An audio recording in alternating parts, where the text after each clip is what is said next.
Marg'ub opa, bitta narsa so'ramoqchi edim. Yaqinda meni bitta o'rtog'im kosmetologga borgan ekan. Yuzida torttirgandan keyin osilish holatlari bo'libdi. Menda ham shunaqa bo'lib qolmaydimi? Yo'q, sizda unaqa bo'lmaydi.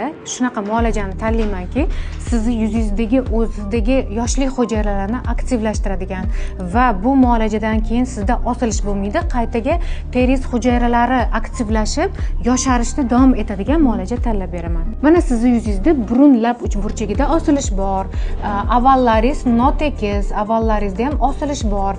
Sizni yuzingizga polimolочная kislota muolajasini qilsam bo'ladi. Bu muolaja teringizdagi yoshlik hujayralari, ya'ni kollagenlarni juda ham kuchli darajada aktivlashtirib beradi.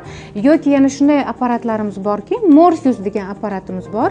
Bu butun dunyoda standartlarga kirgan apparat hisoblanadi va teringizni quruqligiga qaraganda gialuronka qo'shish kerak bo'ladi va mana qoshingiz o'rtasidagi, ko'z atrofidagi chuqur ajinlaringizni ochish maqsadida botulinoterapia muolajasini ham qo'shgan bo'lardim.